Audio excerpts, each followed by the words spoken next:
So how you guys like the East Coast so far? Not as good as San Francisco. The bangers out here aren't as fanatic. They're not bangers. They're fucking. They don't bang as. They don't get in fucking mob and bang. You know, like in Frisco. Mm-hmm. Just kind of bang them, but they don't really touch into it. Hello.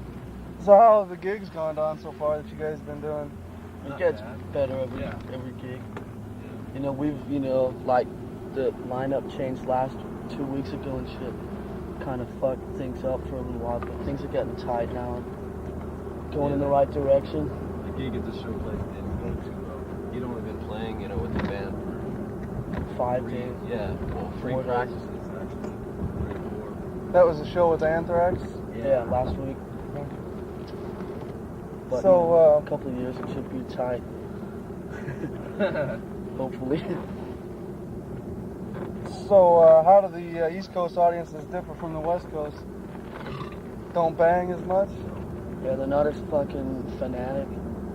Well, I mean, they're just not as crazy. Fucking out there in San Francisco, the first 10 rows is just hair and sweat and bobbing heads. Yeah, they're like and craziness, yeah. Bobbing, you know. It's almost like punk gigs. Almost. Like really fucking, they're all over each other and shit. Here's So standing around, but maybe that's because we've only played, you know, a few gigs and people still kind of checking us out. Out there, it's more like home turf, you know. Yeah, LA was the fucking worst. Oh yeah, let's not even get into LA. Well, we could never really like play a good gig in LA because there just weren't that kind of people. Okay, so what basically provoked the split with Dave? It'd been in the can for a long time. Yeah. I mean, it was something that we weren't in a hurry to get it happening. It was just, we were just gonna wait around and maybe someday we would find somebody that would fit the spot, you know. It wasn't like we were gonna go looking for a guitarist, you know, and audition one and, you know, take up a whole bunch of, you know, time like that and just, you know, try and audition people. So we would just hang on, and when we found somebody that we thought would fit in, you know. So we wouldn't have any idle time, you know. Yeah. Trying people out. But then, kind of on the way, you know, on the big continental trek between San Francisco and New York, things kind of, you know, they spilled over. It was kind of, a couple of things happened and it became too much. The guy couldn't control himself under various situations where he had to. Yeah. And it just didn't, you know, on a long-term basis, you know, in a couple of years or something, it could, you know, become real problems. So we decided, I think it was between Iowa and Chicago or something, that that we would. God, some shit happened. That pushed it over the top. So we decided, driving, just totally drunk, driving the U-Haul, and you know, if you could have smashed, if we could have got killed, you know. You got in a fight with Mark Whitaker? Yeah. So we decided then that whenever there was a good opportunity to get rid of him, you know, that we would do it because we had a whole schedule lined up of gigs and the album and stuff, right? And then we came out here and said that to Johnny. At that time, we already had the guy Kirk Hammett from Exodus in mind. Yeah, he had a tape and everything. He was studying. Yeah. But we didn't know when we would be able to fit him in the schedule. And then we came out here and sat down and told Johnny that this was what was going on. And then he said that it would be best to make that lineup change as early as possible, you know, so the album would be real tight and shit. So the last gig we did with Dave was at the Rods 2 weeks ago tonight. And then we fucked around on Sunday. Monday morning we woke him up, told him, and he was on a bus out of here an hour later. Yeah, that was real funny. And then Kurt flew in the same night from San Francisco. So Exodus is from the Bay Area as well? Yeah, they're good friends of ours from San Francisco. So you knew him for... Oh yeah, we played, I think, three gigs with him over the last 6 months, and we hang out with them, and they're good. They're like the only other, I mean, kind of as intense metal as we are. Yeah. They're not as tight and experienced and shit like that. but they're, you know, in the right direction. Have you heard any of their material? No. Good songs. Some good songs. But, Haven't heard any of but their demos. Kirk was the whole band, so now I guess they're kind of. So how old is Kirk? He's 20. And, you know. Was think Exodus he his first band that did anything? His first band? Yeah. He told me, you know, he was in a lot of garage bands, you know, Yeah. just like Party everybody. bands. He's gone through that stage. So now that Dave's left, is this going to delay the release of the album or the recording of the album? No, Or not at all. We're going in the studio in Rochester, in the same studio as the Rots and Manowar did their album. We're going in there May 10th. And, Recording in a big ballroom, like. yeah, so we get the real good live sound. You know, Real good live sound. And real studio sounds. we got 2.5 weeks to do that because we know all the songs, and it's not like we have to go in the studio and write or anything. So we can knock it down real so fast. basically the songs that are going to be on the album is a lot of It's your demo what, yeah. tracks? It's every demo song you've heard. Yeah. We're just gonna, To rearrange some of the Yeah. songs, add some parts. we're just gonna, you know, the songs, the first 9 songs on the first album, and the next 9 songs will be the second album, because every song we have, we feel is good enough to be put on an album.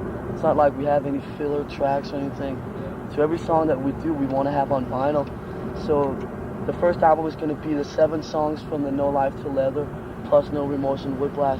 But there's a lot of, for people that have only heard, you know, the No Life to Leather and hasn't seen us like at live and shit, there's a lot of changes and fucking, you know, add-on parts and rearranging and shit like that. So the Yeah, songs will make be it- kind of fresh, you know. Yeah, more intense, more. So who's going to be producing the album? A guy named Chris Babish, he did the Rots and the Manowar albums up there too. And we've heard, you know, their albums and shit like that, and he's got a good enough sound and a good enough financial situation happening where it's going to work out pretty good. We were talking with Krista Sangaritas, but he wanted up in the neighborhood of 40 grand, which is a lot for a band of, you know, our stature right now. We ain't got shit. You know, hopefully he's our choice producer, and hopefully we'll be able to work with him, you know, on the second or third album. You know, but I guess like most bands like Anvil and shit like that, we just have to be patient with our first album. Just make the best of it. So what's the title of the album? Metal Up Your Ass. That's kind of, as you probably noticed by now, the line that goes with this band more or less for right now. So when will you guys be going back to the West Coast? To play or what? Well, are you We're going to be going living back out there. here permanently, or are you? No, we're still. When are you moving we're back? No, we're still totally based in San Francisco. We're a San Francisco-based band, and what we're doing out here is just, you know, road work, whatever you want to call it. You know, we'll be going back to the Bay Area as soon as we've recorded the album, just to, you know, relax and shit for a couple of weeks, and then we should be coming back out here to start an East Coast tour in July and August, something like that. But we won't be playing live back in San Francisco for a long time. You know, probably until, you know, late this fall or something. But we're still totally based in San Francisco, and that's our So home base. And So you just as soon scratch LA from your record? oh, LA is not associated with Metallica at all anymore whatsoever. No ties, no nothing. So is there any tour plans in the can as far as like promoting the album, besides like, you know, the shows you're going to be doing out on the East Coast? Well, Has John that's set yeah. up anything, you know, I mean, like... Well, we were invited to do the some stuff, yeah, the Aardschok Festival in Holland with, you know, Venom and Fate and shit. But it might be better to, or you know, it will be better to go to Europe after the album's been out for a bit, you know, so we can cause. So they really want to see Yeah. us bad, you know. Because, you know, if we go there like the same week the album might not even be out by That's not middle of wise June, at you know. all. That's not too happening. Because there's only so many people that are into fucking tapes and shit, you know. They'll get it, you know. They'll get the album like that. Yeah, but there'll be a lot more it won't people be that will circulated, you know. that will reach, you know, through vinyl that we can't get through tapes, you know. Take a while to get it around. So hopefully we'll be going to Europe this fall. Right now there's, you know, real good relationship with Venom in terms of management and between the bands and stuff. We're working things out really good between us, so we might maybe do some stuff in England with Venom if they can, you know, get off their ass and do more than one gig every 5 years. So is there any way that John's will be able to release your album in Europe, or is it just going to be Oh, we're imported gonna, over? No, right now we're looking for the best deal that we can get for domestic vinyl in Europe. We got Neat Records that are very interested. As you know, Johnny's doing some stuff with the Neat bands in America, and he's gotten the guy from Neat Records very interested in releasing the Metal Up Your Ass album on Neat Records in England. The only problem is the money situation we don't really know too much about yet, so there's also a couple other labels that are interested. Food for Thought, which did the fucking Talus album, which are, just doing pretty good in England right now. They're interested too, and so we'll see what happens. But it's definitely going to be domestic, and also some shit in Japan happening with Colombia and Japan, which is really good. Johnny's setting up. So I take it Cliff's working out pretty well? Okay. Oh yeah.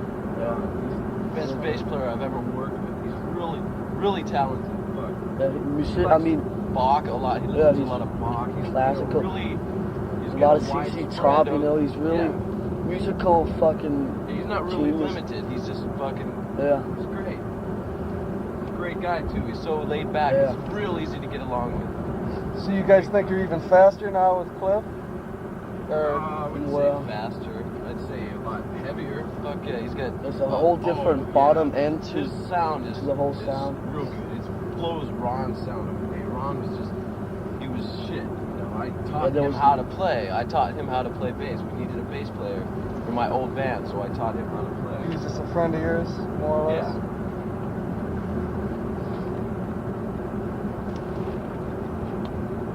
So were you guys surprised to see that full color page shot in Kerrang? Oh yeah. Kind of, because, I mean, if we had sent him something, it was kind of weird because that picture was taken fucking about 8-10 months ago, when the first ever San Francisco gig we did. And, Stayed it was here just really at one really show weird. at the Waldorf. I talked to him for a while, and he wanted to, get us in there, and I don't think that was because of him though. I don't know. No. But see, then after we got the fucking the shot in Kerrang and stuff, we sent him some promo shit and announced, for the Mayhem section that we're coming out to America and all, to the East Coast and all that shit, So hopefully there'll be something happening there in like maybe the next issue or something. Yeah, that wasn't much of a write-up, really, though. It's kind of just more like Oh, on that the was LA more a scene. compilation of all- LA. yeah. Well, I mean, it was good too that I mentioned that now we've moved to San Francisco. Yeah. So we don't get associated with fucking LA. LA too much I more. don't know what metal is. They really don't. Confused, I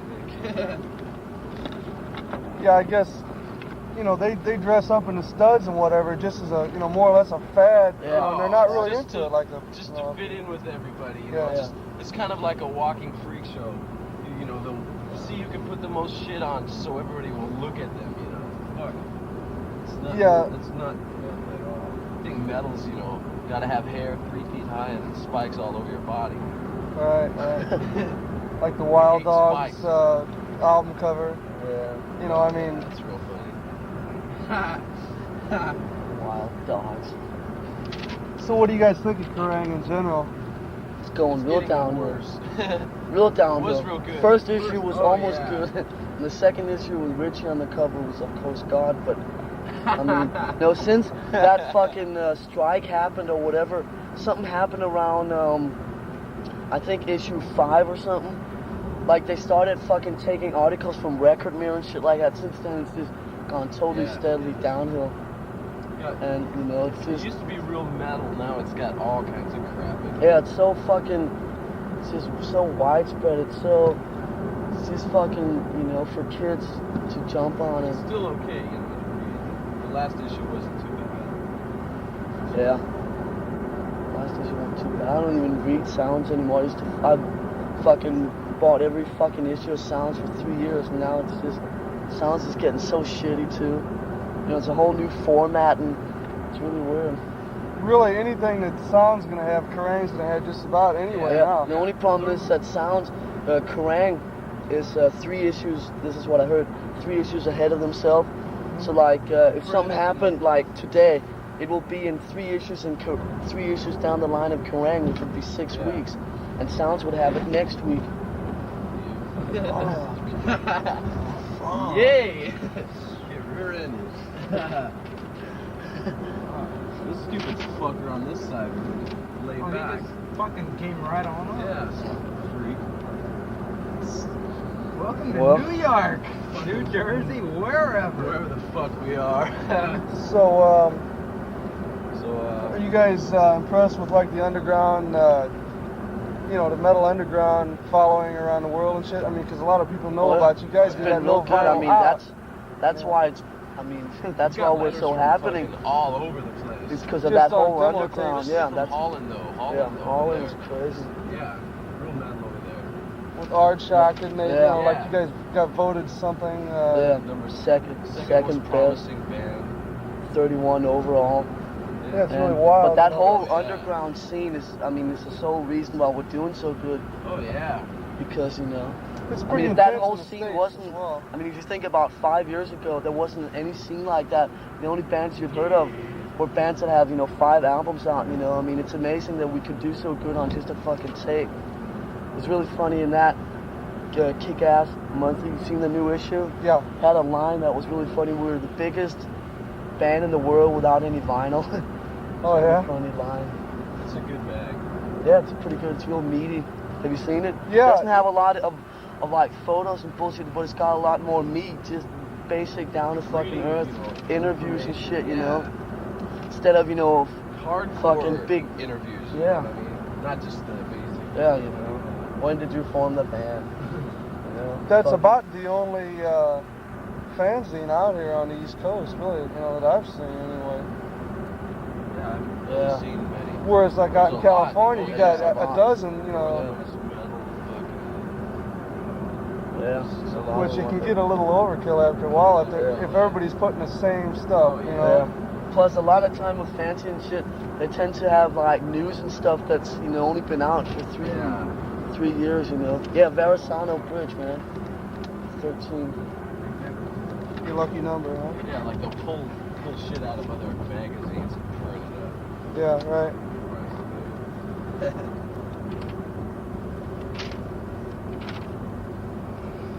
Well, that's it. Anything else you guys want to, add that, that I haven't covered? You got any more beer? No.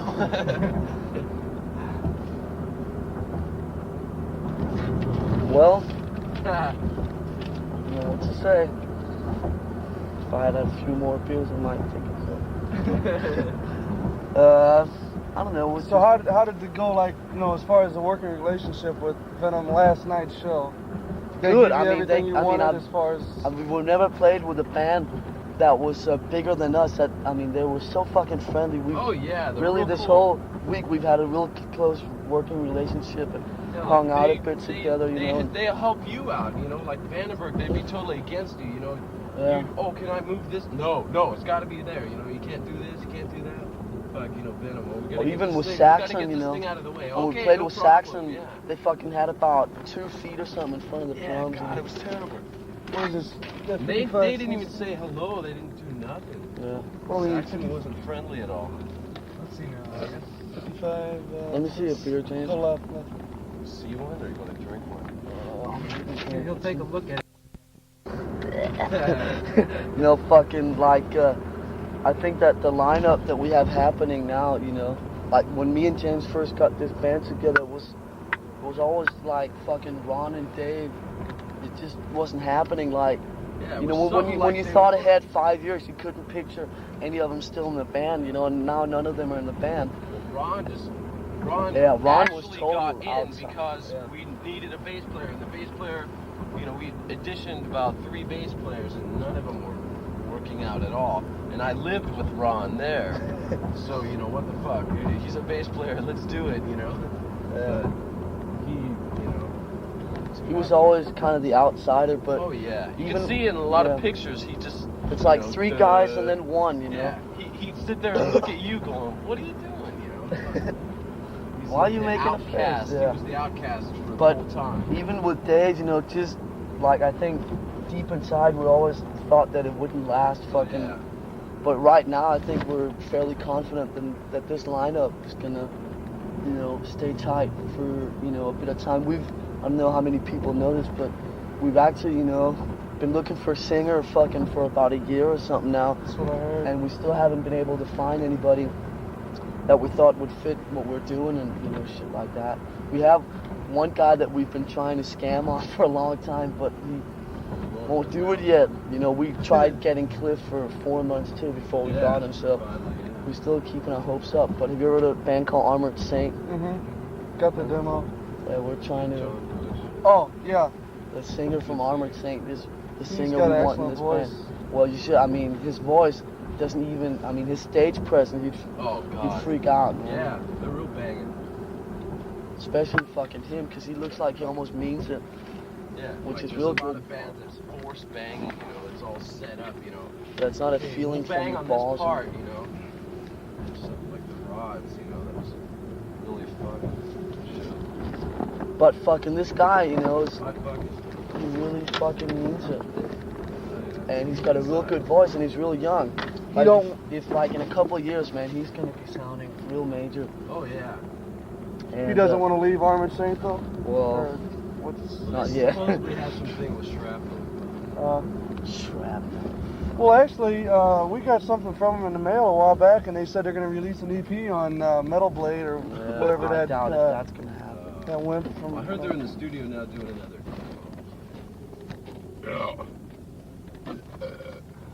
Yeah, you know that. You know You get that on tape? that their demo really wasn't as heavy as I expected after hearing Lessons Oh, Learned, no. you know. But I mean, No, he does have. they're excellent really voice. like fucking. A lot of their Maiden shit's type. really Maiden, Yeah. recycled. A lot of Maiden, Yeah. Priest especially, a lot of Priest Influence. type clones. But fucking, like if you like, I've been following Diamond Head for like a while, right? As you probably have heard of, and like if you compare like the way Sean Harris used to sound like 3 years ago, I got some early tapes, right? And the way he sounds now, you know, this guy like in 3 years or something could be fucking real big time happening. Hopefully it will happen. So what's your major influences then? Would you say? What, personally or for the band or what? Yeah, for the band sound. For the band sound? Mhm. Yeah, Motorhead. I don't know, we try and be as, you know, Original as and possible. different as possible. Yeah, because you don't want to really sound like somebody. You have influences. You don't really want to sound. You may want What to I sound, contribute, but you don't you know, want to sound like. What I contribute most to the songwriting is like arranging and shit like that. And Yeah. my major influence from that is Diamond Head, because I stayed with him, you know, for like 6-7 weeks 2 summers ago, and really got an insight into how they did their shit and how they worked and what kind of shit they did to try and be different and original and stuff like that. It really gave me real good, you know, learning shit back then. Now a lot of people say they went out a bit and stuff. Yeah, well, I guess you the know. only reason I still like him is because I know him.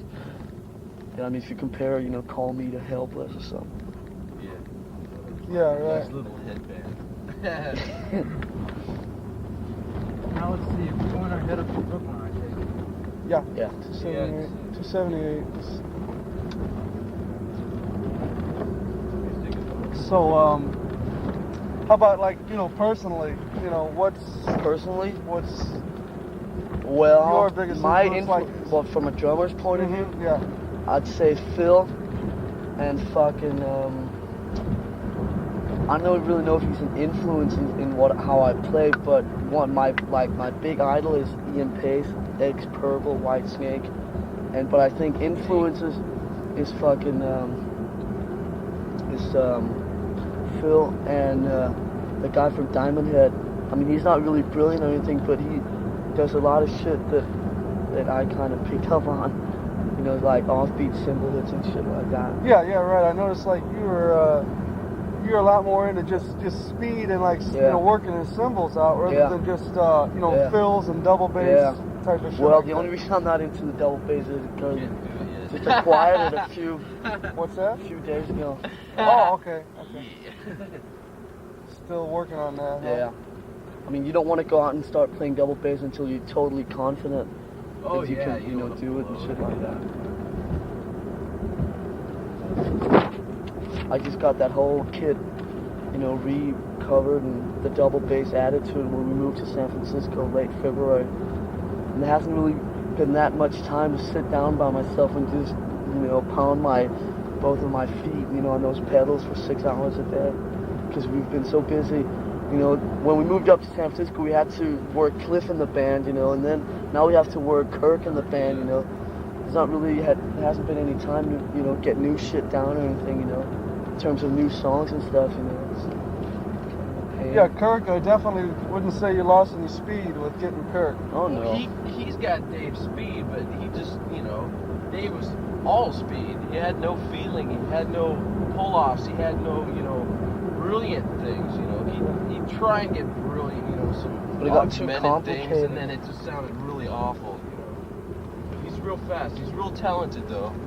You know, I doubt he's gonna keep playing, you know. So you think really though, Dave, the problem was more personal than musical? Yeah, well, there's a bit of musical in just there, a too. bit. I mean, it was more like he was playing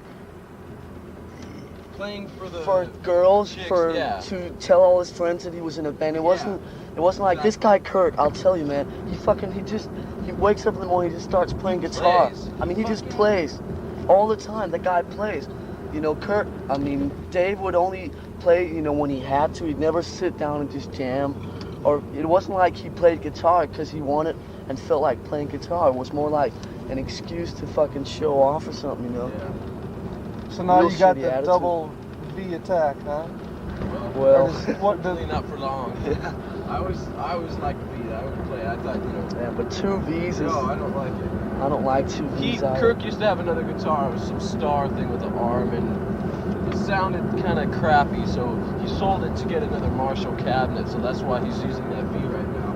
I think he's gonna get an Explorer. I think that'd be real good. Yeah. 2 V's, you know, it's real cliche. Yeah, because it's kind of like the V is like getting to be the cliche heavy metal act. Guitar, yeah. Right. I love it, you know. Plays great. So, James, have you ever done much lead work then, or you just basically want to stick to rhythm? Yeah, basically stick to rhythm. I don't know why. I like just fucking being the back line, you know. I always liked, you know, So like Scorpions, like Rudy Shanker. For sure. He's rhythm god, I think, you know. That's for sure. So you guys have basically give up on looking for a singer then, or you mean? No. We're just right now. I mean, most of our attention. Well, I can't say most of our attention because last time we talked to him, we got a definite no. But the first 5 times we talked to Cliff, we got a definite no too. You know. Yeah. So we're still. It makes you mad. We're still hoping that we will end up getting him. But, you know, we're still keeping our doors open for a singer. Yeah. But it's not like this album done. Yeah, I mean, it's not like we're going to delay the album or anything like that until we find a There's singer. about 3 people out here that Johnny's hooked up with that want to try out, you know, but we haven't got around to it. Because, you know, we've been busy with Kurt, Kurt. you know, and getting rid of Dave and all that scene, you know. It was, you know, that took up a lot of time. So we haven't had any time to audition any singers.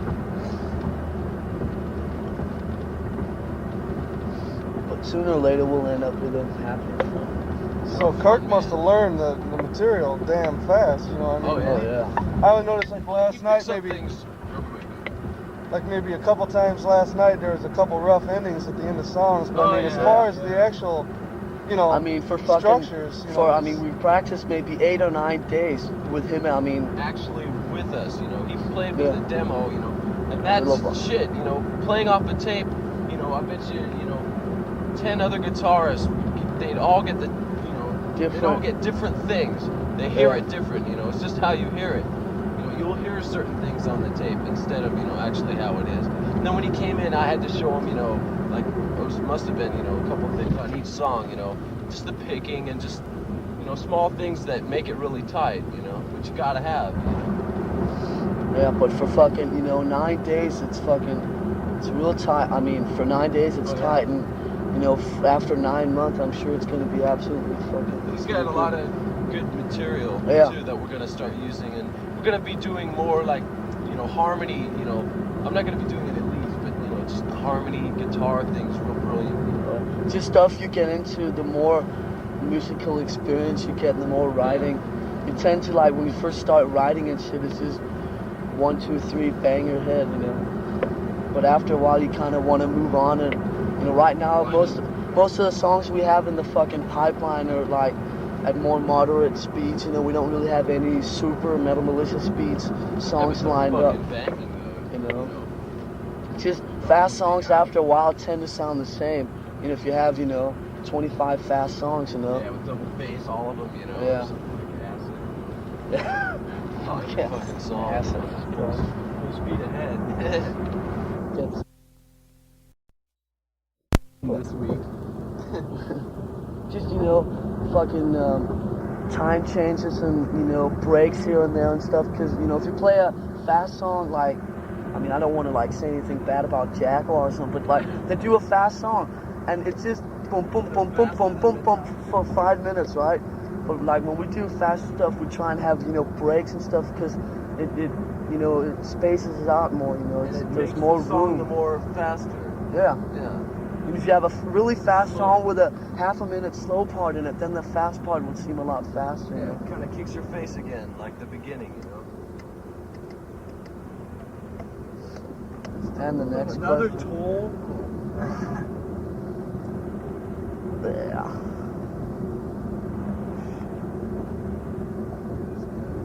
Yeah. So how's things working out with John so far? As far as the working relationship. I mean, naturally, 10 people living in a house or something, that's going to be a little bit. Fuck, that practice place was the fucking worst. Jamaica Queens, fucking all black area. It was terrible, You have to go in groups to the liquor store, or you get, mugged. or mugged or what. And the place was just a fucking armpit of a fucking place. No shower. We get. Most areas, like, probably until the Rockies or something. Just, like, from Texas and shit east. Yeah, I'm looking forward to playing Texas. Well, really, probably your best areas, like in the Midwest area, would be like Chicago and Detroit. And like Detroit, Ohio. I heard that fucking Michigan's real metal. And fucking San Antonio. I'd say Chicago is much better than Michigan, easily. Really? Well, I've only been to Detroit once, but from what I've seen, Chicago is a lot. It's very similar to New York as far as the the bangers. They may not be as intense as far as headbanging, but they're really into the gear and the patches and all that type of shit. But really, that's about it in the Midwest. And I mean, you're gonna have Texas, right? I heard they're that's what I've heard. But I mean, you never been down there? Never been down there. Like and really, Texas is so fucking big to where shit. I mean. I don't know. He's that fucking massive bridge. Look like it. Where the fuck they are? They don't have directions? I don't know. I really don't know. Just gonna take it.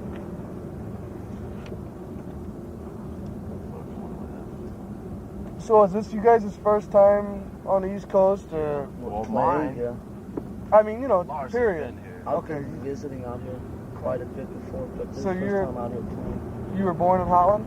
No, Denmark. Denmark. Oh, really? Same thing.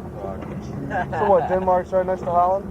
Not really. A couple of countries up. Oh. A couple countries up the block. So then your parents... What one, man?